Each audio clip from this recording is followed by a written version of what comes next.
Hello friends, welcome to my channel. और आज का जो मेरा टॉपिक है वो है RPSC class science class 9th का जो चैप्टर 3 है परमाणु की स्ट्रक्चर, उसके बारे में मैं पढ़ाऊंगी। और इसमें जो मेरे 9th क्लास की बुक्स में जो इम्पोर्टेंट पॉइंट्स दे रखे हैं, जो क्वेश्चन बन सकता है, उनको मैंने यहाँ पे बहुत अच्छे से डिनोट किया हुआ है। और जब भी आप ये देखें तो आप अगर कोई एक आध पॉइंट एक्स्ट्रा मिलता है तो उसको अपनी नोटबुक में ज़रूर नोट करें, तभी इसका फ़ायदा मिलेगा। तो चलो अपने स्टार्ट करते हैं अपने पॉइंट को कि परमाणु की खोज किसने की थी। परमाणु की खोज किसने की? 1808 में जॉन डाल्टन ने की थी। डाल्टन का सिद्धांत रासायनिक संयोजन, द्रव्यमान संरक्षण और निश्चित अनुपात के नियमों पर आधारित है। तो ये क्वेश्चन आता है कि डाल्टन का सिद्धांत किस किस पर आधारित है? तो रासायनिक संयोजन, द्रव्यमान संरक्षण एवं निश्चित अनुपात के नियमों पर आधारित है। फिर आते हैं परमाणु के भौतिक कण। सबसे पहला आता है इलेक्ट्रॉन। इलेक्ट्रॉन की खोज किसने की थी? जी थॉमसन ने ऋणावेशित कैथोड किरणों को ही इलेक्ट्रॉन कहा। इलेक्ट्रॉन का द्रव्यमान हाइड्रोजन परमाणु का 1/1837 गुना होता है। आवेश होता है इसका -1.6 × 10⁻⁻19 कूलाम। और द्रव्यमान होता है इसका 9.109 × 10⁻31 kg, या इसका दूसरा भी होता है 9.109 × 10⁻28 ग्राम। तो दोनों याद रखने, ये पॉइंट, ये जो भी हाईलाइट किया हुआ है ये बहुत ज़्यादा इंपॉर्टेंट है, ये ध्यान रखना है। एक बार रिवीजन हो जाएगा, वैसे तो सब लोग बहुत अच्छे से पढ़ चुके हैं, लेकिन एक बार रिवीजन हो जाएगा तो एक आध पॉइंट एक्स्ट्रा लगे तो अपना नोट कर सकते हैं। सेकंड आता है प्रोटॉन। प्रोटॉन की खोज किसने की थी? गोल्डस्टीन ने। थॉमसन ने इन धनावेशित किरणों को एनोड कहा। प्रोटॉन का द्रव्यमान इलेक्ट्रॉन से 1837 गुना अधिक होता है और इसका आवेश होता है +1.6 × 10⁻⁻19 कूलाम। और द्रव्यमान होता है इसका 1.672 × 10⁻⁻27 kg, या इसको हम ग्राम में भी चेंज कर सकते हैं। तो इसका ग्राम में चेंज करेंगे तो कितना आ जाएगा? 1.672 × 10⁻⁻24 ग्राम। अब आता है परमाणु के मॉडल। तो परमाणु के मॉडल कौन कौन से दे रखे हैं? कि पहला दे रखा है थॉमसन का परमाणु मॉडल। तो इसके बारे में है कि थॉमसन का परमाणु मॉडल सर्वप्रथम दिया गया मॉडल था। मतलब सबसे पहले परमाणु की स्ट्रक्चर को समझाने के लिए कौन सा मॉडल दिया गया था? वो था थॉमसन का। थॉमसन के परमाणु मॉडल को प्लम पुडिंग मॉडल या रेजिन पुडिंग मॉडल के नाम से भी जाना जाता है। भारतीय परिप्रेक्ष्य में इसे तरबूज मॉडल भी कहा जाता है। तरबूज में लाल खाने योग्य भाग होता है वो धनावेशित गोले को बताता है, जबकि जो उसमें उपस्थित छोटे छोटे बीज होते हैं वो ऋणावेशित भाग होता है। अर्थात परमाणु क्या होता है? वैद्युत रूप से उदासीन होता है। अब देखो उदासीन कैसे हो गया? क्योंकि जितना पॉजिटिव है उतना ही नेगेटिव है, तो दोनों एक दूसरे के प्रभाव को नष्ट कर देते हैं। अब आता है थॉमसन के मॉडल की कमियां। अब देखते हैं थॉमसन के मॉडल की कौन कौन सी कमियां थी। तो सबसे पहले होता है रेखीय स्पेक्ट्रम की व्याख्या नहीं कर सका और रदरफोर्ड के प्रकीर्णन प्रयोग की व्याख्या नहीं कर सका। तो ये दो इसकी कमियां हैं, ये याद रखनी है। फिर आता है रदरफोर्ड का स्वर्णपत्र प्रयोग।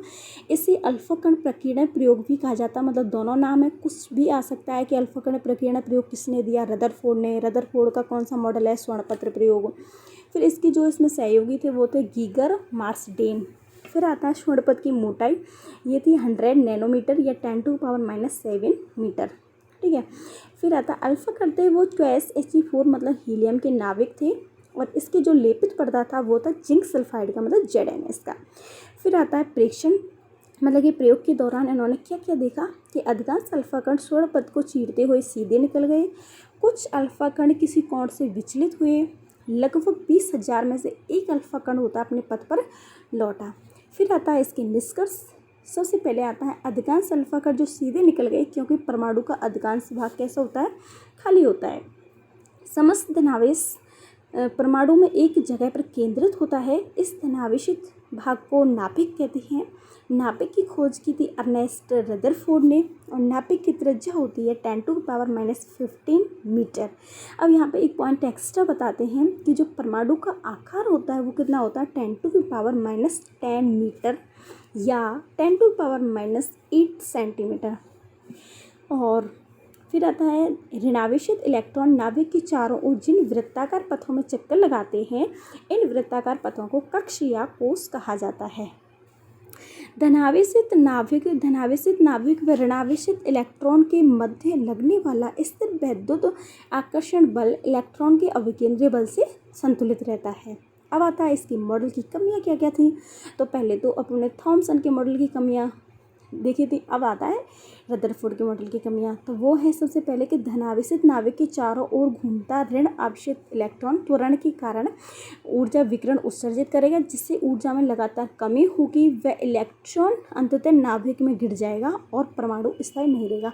मतलब जैसे ये है कि इलेक्ट्रॉन जो लगातार चक्कर लगाएगा और उसकी ऊर्जा को उत्सर्जित करेगा, तो एक समय पर ऐसा आएगा ना, उसकी ऊर्जा पूरी तरह से नष्ट हो जाएगी और वो नाभिक में गिर जाएगा।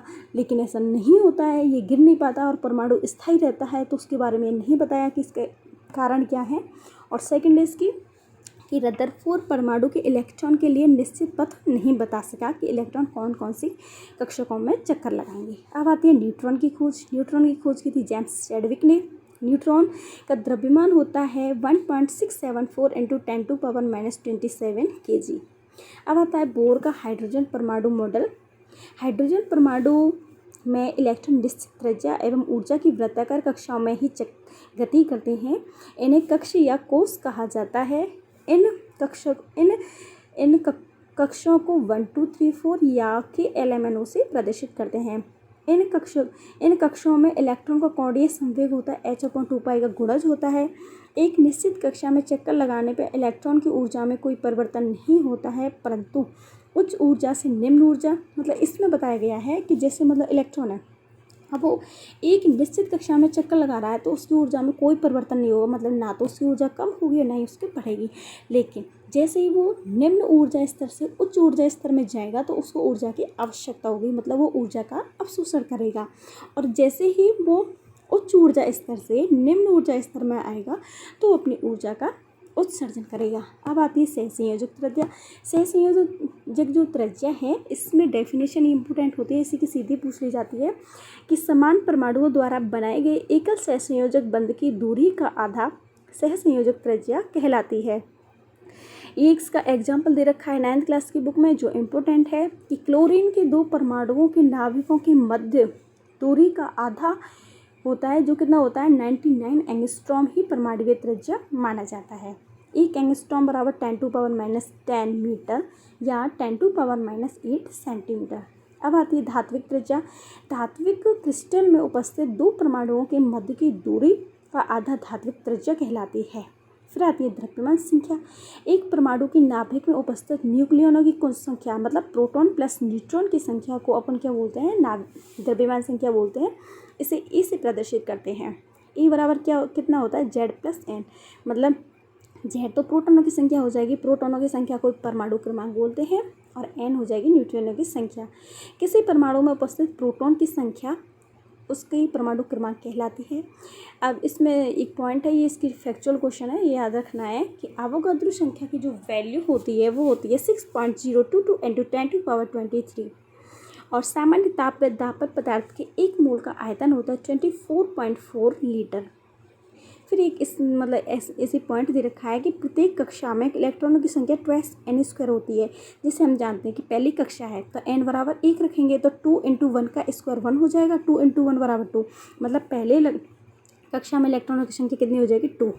फिर सेकंड में करते हैं तो 2 × 2 का स्क्वायर 4, 4 × 2 कितना हो जाएगा 8 हो जाएगा। इसी प्रकार तो भरते हैं 2 8 18 32, तो वो इसकी फॉर्मूला है। आगे दे रखा है इसमें समस्थानिक कि समान परमाणु क्रमांक तथा द्रव्यमान संख्या, मतलब समस्थानिक किसे कहते हैं, जिनकी परमाणु क्रमांक समान होते हैं और द्रव्यमान संख्या अलग अलग होती है, उन्हें परमाणु क्रमांक कहते हैं, नहीं समस्थानिक बोलते हैं, सॉरी, जिनकी परमाणु क्रमांक समान और द्रव्यमान संख्या अलग अलग होती है उसे समस्थानिक कहते हैं। इसका एग्जाम्पल है हाइड्रोजन के 3 समस्थानिक हैं, 1H1 1H2 और 1H3। 1H1 को बोलते हैं प्रोटियम, ड्यूटीरियम 1H2 और 1H3 को बोलते हैं ट्राइटियम, इसका नाम होता है। अब देखो इसमें अपन प्रोटॉन की संख्या निकालनी है, तो जो नीचे संख्या लिखी होती है वो प्रोटॉन होती है, तो 1 1 1, तो ये प्रोटॉन हो गया। जितने प्रोटॉन उतने ही इलेक्ट्रॉन होते हैं, तो 1 1 हो गया। मेन इंपॉर्टेंट होती है न्यूट्रॉन की संख्या ज्ञात करना, तो न्यूट्रॉन की संख्या ज्ञात करते हैं ऊपर वाली संख्या में से नीचे वाली संख्या को घटा देते हैं। जैसे देखो प्रोटियम है, अब प्रोटियम में लिख रहा है 1H1, ठीक है। अब 1 में से 1 गया तो 0 बचा। अब देखो ड्यूटेरियम, देखो 1H2 और 2 में से 1 जाएगा तो 1 बचेगा, और ऐसे ही 1H3, 3 में से 1 जाएगा तो 2 बचेगा। ये न्यूट्रॉनों की संख्या ये इंपॉर्टेंट होती है, क्वेश्चन भी आ जाता है कि इसमें न्यूट्रॉन कितने होते हैं, और शायद आगे इसमें अभ्यास में दिया हुआ है क्वेश्चन, वो अपन देखेंगे। पहले देखते हैं इसके एग्जाम्पल समस्थानिक के, कि यूरेनियम समस्थानिक का प्रयोग परमाणु भट्टी में ईंधन के रूप में करते हैं, ये इंपॉर्टेंट है। आयोडीन 131 का प्रयोग घेंगा या गोइटर रोग में, कोबाल्ट 60 का प्रयोग कैंसर के उपचार में करते हैं, सोडियम 224 का प्रयोग रक्त संचरण के अध्ययन हेतु करते हैं। अब आता है संभारिक। संभारिक किसे कहते हैं? जिनकी द्रव्यमान संख्या समान परंतु परमाणु क्रमांक अलग अलग होता है, उसे संभारिक कहते हैं। अब इसके एग्जाम्पल हैं, जैसे आर्गन है, आर्गन का परमाणु क्रमांक तो 18 होता है और द्रव्यमान संख्या कितनी होती है? 40। और कैल्शियम है, उसका परमाणु क्रमांक तो 20 होता है लेकिन द्रव्यमान संख्या 40। अब देखो ऊपर 40 है, मतलब कि द्रव्यमान संख्या इसकी समान है लेकिन परमाणु क्रमांक मतलब 18 और 20 अलग अलग है, तो ये क्या है? एक संभारिक है। और इसका दूसरा एग्जाम्पल भी दे रखा है, जैसे कार्बन 6 है, 6C14, मतलब कार्बन के जो प्रोटॉनों की संख्या दोनों में अलग अलग दे रखी है लेकिन द्रव्यमान संख्या होती है जो कितनी होती है? 14, दोनों में इक्वल होती है। अब आते इलेक्ट्रॉन प्रोटॉन न्यूट्रॉन होता है, इलेक्ट्रॉन प्रोटॉन न्यूट्रॉन होता है। अब देखो इसमें जैसे आर्गन दे रखा है, 18 आर्गन 40 से रखी है। अब इसमें इलेक्ट्रॉन किस निकालेंगे? जो नीचे प्रोटॉन होते हैं उतने ही इलेक्ट्रॉन होते हैं, ठीक है। अब जैसे इलेक्ट्रॉन कितना आ जाएगा? जैसे 18 और 20, ये तो इलेक्ट्रॉन हो जाएगा और इतना ही प्रोटॉन हो जाएगा। मेन इंपॉर्टेंट होता है कि हमें न्यूट्रॉनों की संख्या कैसे ज्ञात करते हैं। न्यूट्रॉन की संख्या कैसे ज्ञात करते हैं? ऊपर वाली संख्या में से नीचे वाली घटा देते हैं। जैसे 40 में से 18 गए तो बची 22, और 40 में से 20 गए तो बचे 20, मतलब ये न्यूट्रॉनों की संख्या हो गई। इसी प्रकार आप सिर्फ C14 में भी निकाल सकते हो, 7 नाइट्रोजन 14 में भी निकाल सकते हैं। अब उस बुक्स में थोड़े जो 4-5 क्वेश्चन दे रखे थे वो यहाँ पर मैंने इंक्लूड किए हैं। तो परमाणु संरचना का प्लम पुडिंग मॉडल किसने दिया? ये मैंने आपको अच्छे से पढ़ाया है। ये किसने दिया है? थॉमसन ने। और न्यूट्रॉन की खोज किसने की थी? जेम्स चैडविक ने। और परमाणु का आकार कितना होता है? 10⁻⁸ सेंटीमीटर या 10⁻⁻10 मीटर। हाइड्रोजन के समस्थानिक ड्यूटेरियम में न्यूट्रॉनों की संख्या, देखो मैं अभी बता रही थी कि न्यूट्रॉन की संख्या पूछी जाती है। अब देखो ऊपर देखो आप, इसमें जो मैंने अभी बताया है कि ड्यूटेरियम में न्यूट्रॉन की संख्या कितनी है? 1 होती है, क्योंकि 2 में से 1 जाएगा तो 1 बचेगा। तो ऐसे ही 1H2 और n बराबर न्यूट्रॉन बराबर ऊपर वाली संख्या में से नीचे वाली संख्या घटा देंगे, नाइट्रोजन की न्यूट्रॉन की संख्या निकल आएगी। तो यहाँ पे ये टॉपिक कंप्लीट होता है। और बस अच्छी लगी हो तो लाइक कर देना। Thank you.